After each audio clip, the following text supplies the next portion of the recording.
Good morning students. उपयोगिता की गणनावाचक धारणा हम पिछले ऑनलाइन लेक्चर में चर्चा कर चुके हैं। आज हमारी चर्चा का विषय रहेगा उपयोगिता की क्रमवाचक धारणा, जो कि तटस्थता या अनधिमान वक्रों की धारणा पर आधारित है। चूँकि संतुष्टि या उपयोगिता एक मानसिक वृत्ति है जिसको गणनावाचक रूप में मापना या यूँ कहिए कि संख्या में मापना असंभव है, इसलिए अनधिमान वक्र पद्धति तुष्टिगुण को या संतुष्टि को मापने की चेष्टा ही नहीं करती। अनधिमान वक्रों के समर्थक केवल यह मानते हैं कि संतुष्टि की केवल तुलना ही की जा सकती है। केवल यह कहा जा सकता है कि क्या एक वस्तु या वस्तुओं के संयोग से यानी कॉम्बिनेशन से किसी दूसरी वस्तु या वस्तुओं के किसी अन्य संयोग से संतुष्टि बराबर मिलती है, कम मिलती है या अधिक मिलती है। अतः तटस्थता वक्रों या अनधिमान वक्रों के समर्थकों के अनुसार उपभोक्ता वस्तु से प्राप्त संतुष्टि का सही माप करने में असमर्थ होता है। यानी कि हम यह नहीं बता सकते कि हमें 10 के बराबर या 20 के बराबर उपयोगिता प्राप्त हो रही है।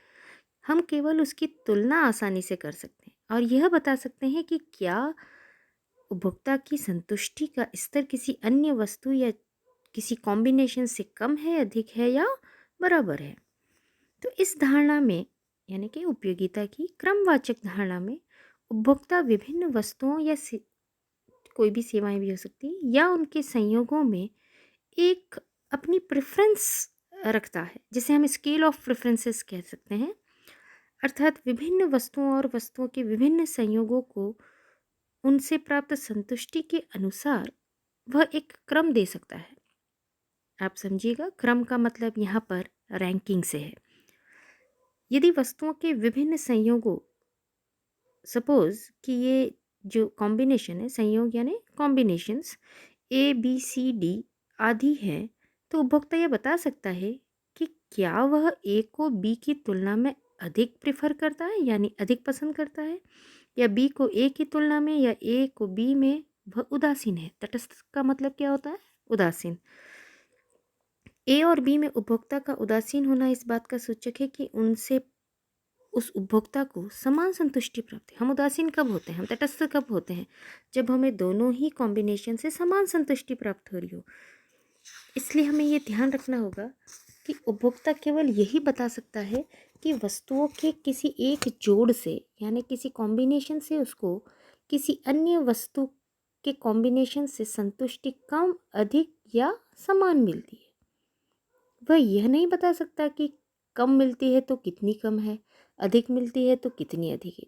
आप बात को समझ रहे होंगे कि पिछले लेक्चर में हमने बताया कि उपयोगिता गणनावाचक है, क्योंकि कुछ अर्थशास्त्री हैं जो कि क्लासिकल इकोनॉमिस्ट हैं और मुख्यतः इसमें मार्शल आते हैं। तो उन्होंने बताया था कि उपयोगिता मापनीय है और मापा भी किस में है? संख्याओं में, यानी कि कोई ना कोई उसको नंबर दिया है और उन्होंने ये कहा कि उपयोगिता मुद्रा में मापनीय है।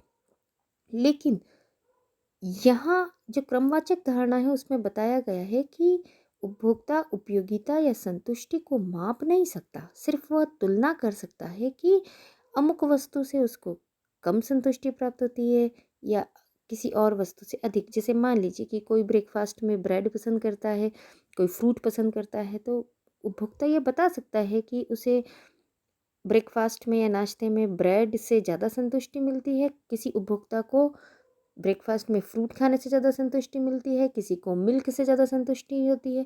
तो यह केवल तुलना की जा सकती है कि किससे ज़्यादा संतुष्टि मिलती है और किससे कम, लेकिन यह नहीं बताया जा सकता कि कितनी ज़्यादा। यानी कि हम क्वांटिटेटिव डिफरेंस नहीं बता सकते। वह तो केवल यही बताया जा सकता है कि किसी एक से संतुष्टि अधिक है या कम। तो यह उपयोगिता की एक क्रमवाचक धारणा पर आधारित है। इस विश्लेषण में उपयोगिता को कभी भी गणनावाचक संख्याओं में प्रकट नहीं किया जाता। क्रमवाचक धारणा में उपयोगिता को विभिन्न स्थितियों के में बराबर, कम या अधिक के आधार पर तुलना की जा सकती है। इस प्रकार से जो उपयोगिता की तटस्था वक्र या अनधिमान विश्लेषण है, इस उपयोगिता के क्रमवाचक धारणा में उपभोक्ता संतुलन को उस स्थिति के रूप में परिभाषित किया जा सकता है जब भी दी हुई कीमतों पर उपभोक्ता अपनी दी हुई आय को विभिन्न वस्तुओं पर इस प्रकार खर्च करता है कि वह अपनी संतुष्टि को अधिकतम कर सके। यह अनधिमान वक्र की धारणा को समझने से पहले हम उपभोक्ता संतुलन के इस तटस्थता वक्र विश्लेषण की कुछ अजम्पशंस या मान्यताएं देखेंगे। पहला है, उपभोक्ता की मौद्रिक आय दी हुई है तथा उसमें परिवर्तन नहीं होता है, यानी कि दिए हुए समय में उसकी मौद्रिक आय में कोई परिवर्तन नहीं हो रहा है। दूसरा देखिएगा, उपभोक्ता अपनी आय उन दो वस्तुओं पर खर्च करता है जो एक दूसरे की प्रतिस्थापक या सब्स्टिट्यूट है। सब्स्टिट्यूट का मतलब समझ रहे हैं आप, कि जैसे चाय या कॉफ़ी हो सकता है, या फ्रूट में ऑरेंज और एप्पल हो सकता है, ब्रेकफास्ट में ब्रेड हो सकती है, या चाय और कॉफ़ी हो सकती है, या कोई जूस हो सकता है। तो ये सभी प्रतिस्थापक वस्तुएं हैं। इसी प्रकार से उपभोक्ता का दोनों वस्तुओं के लिए प्रेफरेंस या अधिमान का जो पैमाना है, यह पैमाना स्पष्ट है। सामान्यतः किसी उपभोक्ता के लिए वस्तु को प्राप्त करने की जो इच्छा है या प्रबलता बढ़ती है यदि उसके पास वस्तु की कम मात्रा, ये आप समझ सकते हैं। जिस वस्तु की हमारे पास कम मात्रा है उस वस्तु को प्राप्त करने की इच्छा हमारी अधिक प्रबल होती है। इसी प्रकार से जिस किसी वस्तु की कम मात्रा हमारे पास है उसकी प्रबलता अधिक होगी, और जिस वस्तु की मात्रा अधिक हमारे पास है उसको प्राप्त करने की इच्छा या प्रबलता कम होगी। नेक्स्ट है कि किसी वस्तु की अधिक मात्रा सदैव ही उपभोक्ता को अधिक संतुष्टि प्रदान करती है। इसे उस वस्तु का मोनोटोनिक प्रेफरेंस यानी एक दिष्ट अधिमान कहा जाता है।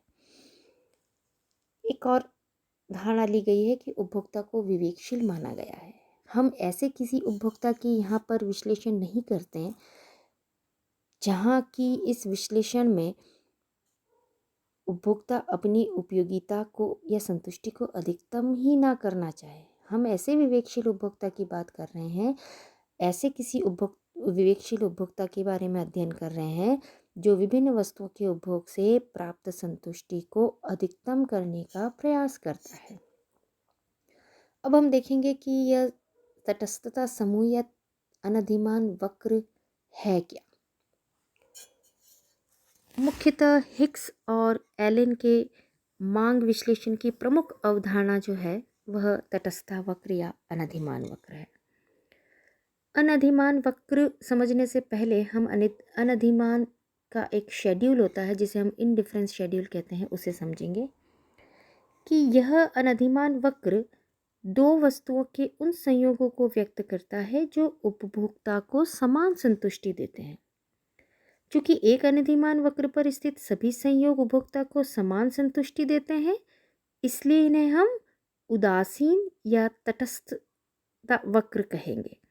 अर्थात उसके लिए यह उदासीनता की बात होगी, किसके लिए? उपभोक्ता के लिए उदासीनता की बात होगी कि अनधिमान वक्र पर स्थित कोई भी वस्तुओं का संयोग उसे मिल जाए। अर्थात एक अनधिमान वक्र पर स्थित वस्तुओं के सभी संयोग उसके लिए समान वांछनीय या समान अधिमान वाले होंगे, क्योंकि एक अधिमान वक्र पर स्थित वस्तु के सभी संयोग उपभोक्ता को समान संतुष्टि प्रदान करते हैं। इसीलिए तटस्थता या अनधिमान वक्रों को समसंतुष्टि वक्र यानी आइसो यूटिलिटी कर्व भी कहा जाता है। अनधिमान वक्रों की प्रकृति को समझने के लिए हमें इनडिफरेंस शेड्यूल समझना होगा। आप इस टेबल पर ध्यान देंगे जो यहाँ आपको बताई जा रही है। हम इंडिफरेंस शेड्यूल देख रहे हैं। वस्तु x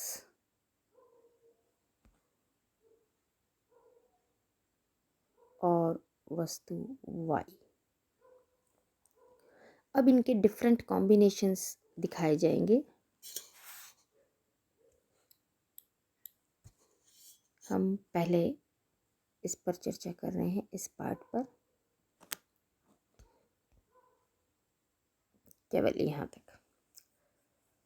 मान लीजिए कि कोई शेड्यूल 1 है और प्रारंभ में उपभोक्ता के पास वस्तु x की 1 इकाई है और वस्तु y की 12 इकाइयाँ हैं। यहाँ ध्यान देंगे आप, वस्तु x की कितनी, 1, और वस्तु y की 12। अब उपभोक्ता से पूछा जाता है कि वस्तु x की 1 अतिरिक्त इकाई प्राप्त करने के लिए वह वस्तु y की कितनी इकाइयाँ त्याग करने को तैयार है या सहमत है, जिससे कि उसकी संतुष्टि का स्तर समान रहे। यदि वस्तु x की एक अतिरिक्त इकाई कैसे प्राप्त होगी कि एक से 2 पर आना चाह रहा है वो, तो उसे y की कुछ इकाइयों का त्याग करना पड़ेगा। अब ये त्याग क्यों करना पड़ रहा है, क्योंकि उपभोक्ता की आय स्थिर है। इन दोनों वस्तुओं को खरीदने के लिए उसके पास जो व्यय की राशि है, व्यय की राशि कहाँ से आई, आय से, अर्थात खर्च की जाने वाली राशि व्यय या आय दोनों ही आप मान सकते हैं स्थिर है। अब चूंकि स्थिर है तो यदि वो x का उपभोग बढ़ाना चाहता है तो उसे y का उपभोग कम करना पड़ेगा। ऐसे में अब यदि x की एक इकाई के साथ y की कितनी इकाइयों का उपभोग करता है, 12। इसी प्रकार से यदि वह x की एक इकाई का उपभोग बढ़ाना चाहता है तो उसे y की 12 की बजाय 8 इकाइयों का उपभोग करना पड़ेगा। अर्थात x की एक अतिरिक्त इकाई प्राप्त करने के लिए उपभोक्ता को y की 4 इकाइयों का त्याग करना पड़ेगा। तभी तो उपभोक्ता 12 से 8 पर आ गया, 12 से 8 पर आना है उसको। क्यों करना पड़ा उसको कम, क्योंकि उसकी आय सीमित है। इस सीमित आय में से ही वह अगर x पर उपभोग बढ़ाता है, यदि वह x पर उपभोग 1 से बढ़ाकर 2 इकाइयों पर खर्च करता है, 2 इकाइयाँ खरीदना चाहता है, तो उसे y की 12 से 8 इकाइयाँ, यानी कि 12 इकाइयों की बजाय 8 इकाइयाँ ही लेगा, तभी वो x की एक अतिरिक्त इकाई प्राप्त कर पाएगा। तो जो नेक्स्ट कॉम्बिनेशन बना वो 2 और 8, पहला कॉम्बिनेशन 1 और 12। फिर वो अगर तीसरी भी चाहता है तो 3 इकाइयों के साथ का उपभोग, यदि वह x की 3 इकाइयों का उपभोग करना चाहे, x की 3 इकाइयों का उपभोग करना चाहे, तो ऐसे में अब उपभोक्ता y की 8 की बजाय 5 इकाइयों का उपभोग करेगा, अर्थात वो y की 3 इकाइयों का त्याग करेगा। इसी प्रकार से यदि वह x की और एक अतिरिक्त इकाई का उपभोग करना चाह रहा है, मान लीजिए 4 इकाइयों का, तो उसे y की 5 की बजाय अब कितनी इकाइयों का उपभोग करेगा, 3 इकाइयों का।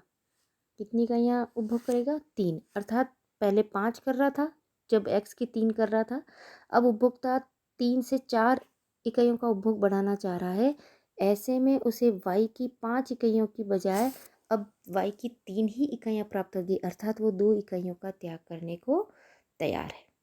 तो कॉम्बिनेशन किस प्रकार से बने, इनको हम संयोग कहेंगे, इसे आप देखेंगे ध्यान से। जैसे मान लीजिए 1x 12y, ये एक कॉम्बिनेशन हुआ। 2x 8y, ये दूसरा कॉम्बिनेशन। 3x 5y, इसी प्रकार से 4x 3y, 5x 2y। ये इस प्रकार से इकाइयों का, या ऐसे कह दीजिए कि संयोग, कॉम्बिनेशन, इसे आप पहला कॉम्बिनेशन कहें या इसे आप ए कॉम्बिनेशन भी कह सकते हैं, इसे आप बी कॉम्बिनेशन कह सकते हैं, सी डी ई। ये विभिन्न जो कॉम्बिनेशंस बने हैं, ए बी सी डी सभी समान संतुष्टि दे रहे हैं उपभोक्ता को। क्या कर रहे हैं? समान संतुष्टि प्रदान करते हैं। तो चूंकि ये सभी कॉम्बिनेशंस, कौन से कॉम्बिनेशन? ये सभी कॉम्बिनेशन उपभोक्ता को समान संतुष्टि दे रहे हैं, इसीलिए उपभोक्ता ए बी सी डी ई सभी में तटस्थ है या उदासीन है। सिर्फ उसको करना क्या होता है कि यदि वो एक्स का उपभोग बढ़ाना चाहता है तो उसे वाई के उपभोग को कम करना पड़ेगा, क्योंकि आय सीमित है। सीमित आय से या तो वो एक्स ज़्यादा खरीद सकता है या वो वाई ज़्यादा खरीद सकता है। यदि वो वाई ज़्यादा खरीद रहा था और अब धीरे धीरे उसको एक्स की कुछ इकाइयों का उपभोग बढ़ाना है, तो वाई की कुछ इकाइयों का त्याग अवश्य ही करना पड़ेगा, तभी उसकी संतुष्टि का स्तर समान रहेगा। तो ये तो था इंडिफरेंस कर्व का शेड्यूल। उपभोक्ता द्वारा अपने अधिमान के पैमाने के आधार पर दो वस्तुओं के संयोग ए बी सी डी निर्दिष्ट किए गए। प्रत्येक संयोग उपभोक्ता को संतुष्टि का समान स्तर प्रदान करते हैं। जैसे संयोग ए, संयोग बी, संयोग सी, संयोग डी सभी क्या है? समान। समान किस में है? संतुष्टि में समान है। मतलब उपभोक्ता को इन सभी कॉम्बिनेशन से समान संतुष्टि प्राप्त हो रही है। इसलिए हम कह सकते हैं कि उपभोक्ता इन सभी संयोगों के बीच इनडिफरेंट है। इनडिफरेंट का मतलब तटस्थ है। ये सभी कॉम्बिनेशन मिलकर उपभोक्ता का इंडिफरेंस सेट बनाते हैं, इसको हम इंडिफरेंस सेट भी कहते हैं। तटस्थता समूह उन दो वस्तुओं के संयोगों का समूह है जो उपभोक्ता को संतुष्टि का समान स्तर प्रदान करते हैं। इसलिए उपभोक्ता अपने तटस्थता समूह के सभी संयोगों के बीच तटस्थ है। अब हम इसे वक्र की सहायता से देखेंगे। आप ध्यान देंगे कि एक अनधिमान वक्र पर स्थित उस दो वस्तुओं के विभिन्न संयोग। बच्चों यहाँ ध्यान दीजिएगा। मान लीजिए कि ये जो संयोग है, ये एक संयोग है, ये भी एक कॉम्बिनेशन है, ये भी एक कॉम्बिनेशन है, ये भी एक कॉम्बिनेशन। मान लीजिए हमने इसको नाम दे दिया A combination, B, C, D और ई। अब ये पहला कॉम्बिनेशन किसको, कौन सा कॉम्बिनेशन है? ये कॉम्बिनेशन है 1x और 12y। इसी प्रकार से दूसरा कॉम्बिनेशन क्या है? 2x 8y। ये ऐसे डिफरेंट कॉम्बिनेशन है जो हमने टेबल में भी आपको दिखाए हैं। ये सभी संयोग तो अनधिमान वक्र दो वस्तुएं कौन सी हैं यहाँ? x और y। दो वस्तुओं के वो विभिन्न संयोगों को बताता है, उन विभिन्न संयोगों को बताता है जिन विभिन्न संयोगों से उपभोक्ता को समान संतुष्टि प्राप्त होती है। अगर वो x वस्तु का उपभोग बढ़ाना चाहे, एक इकाई का उपभोग करता है तो उसे y की 12 इकाइयों का उपभोग करने का मौका मिलता है। लेकिन जैसे ही वो x की एक इकाई का उपभोग बढ़ाना चाहता है तो उसे y की 4 इकाइयों का त्याग करना होता है, अर्थात वो 12 से 8 पर आ जाता है और a से b कॉम्बिनेशन पर आ जाता है। तो यदि उपभोक्ता x की एक इकाई की बजाय 2 इकाइयों को खरीदना चाहता है या उपभोग करना चाहता है तो उसे y की 12 इकाइयों की बजाय केवल 8 ही इकाइयों का उपभोग कर पाएगा, अर्थात ये जो यहाँ से यहाँ तक है 4 इकाइयों का उसको त्याग करना पड़ेगा। इस प्रकार से आप देखते हैं कि यदि उपभोक्ता x अर्थात वो a से b संयोग पर आ जाएगा, लेकिन संतुष्टि का स्तर समान है, तो एक वस्तु का उपभोग बढ़ाने पर उसे दूसरी वस्तु के उपभोग को कम करना ही पड़ेगा। अब यदि उपभोक्ता 2 से 3 इकाइयों पर जाना चाहता है, दूसरी इकाई से तीसरी इकाई पर जाना चाहता है तो उसे y की और इकाइयों का त्याग करना पड़ेगा। अब वो y की 8 इकाइयों की बजाय 5 इकाइयों का ही उपभोग करेगा और संयोग कौन सा प्राप्त होगा? C संयोग। C संयोग में क्या है? 3x और 5y, ये कॉम्बिनेशन है। तो इस कॉम्बिनेशन से भी उसे उतनी ही संतुष्टि प्राप्त हो रही है जितनी कि ए, बी या डी और ई से। आगे यदि वह और उपभोग बढ़ाना चाहता है तो उसे फिर से वाई वस्तु का उपभोग और कम करना पड़ेगा। अब वो 5 से 3 पर आ जाएगा और इस कॉम्बिनेशन पर, यानी 3 इकाइयाँ y की और x की 4 इकाइयाँ। तो ये जो डी संयोग है वो 4x3y, जो कि डी संयोग को बता रहा है। किसे बता रहा है? डी। यदि वह x की एक और अतिरिक्त इकाई का उपभोग करना चाहता है 5, तो ऐसे में उसे y की 2 इकाइयों का ही उपभोग करना पड़ेगा, अर्थात एक इकाई का त्याग करना पड़ेगा और वो ई कॉम्बिनेशन पर आ जाएगा। परंतु ये ए बी सी डी ई सभी संयोग, सभी कॉम्बिनेशन वस्तुओं के उपभोक्ता को समान संतुष्टि प्रदान कर रहे हैं। चूंकि समान संतुष्टि प्रदान कर रहे हैं, इसलिए उपभोक्ता इन सभी कॉम्बिनेशंस पर तटस्थ है या उदासीन है। अर्थात उदासीनता वक्र भी इसे कहा जाता है, तटस्थता वक्र भी कहा जाता है, अनधिमान वक्र भी कहा जाता है। तो ये वक्र क्या है? दो वस्तुओं के उन विभिन्न संयोगों को बताता है जिन विभिन्न संयोगों से उपभोक्ता को समान संतुष्टि प्राप्त होती है। चूँकि मौद्रिक आय दी हुई है, अर्थात x और y पर खर्च करने की जो राशि स्थिर है, इसलिए यदि उपभोक्ता x का उपभोग बढ़ाता है तो y का उसको कम करना ही पड़ेगा, क्योंकि व्यय की राशि क्या है? सीमित है। साथ ही तटस्थता वक्र कहेंगे ही क्यों हम? क्योंकि सभी संयोग उसको समान संतुष्टि दे रहे हैं, इसलिए वह इन सभी संयोगों के बीच तटस्थ है या उदासीन है। ये था उदासीनता वक्र और इंडिफरेंस शेड्यूल सेट।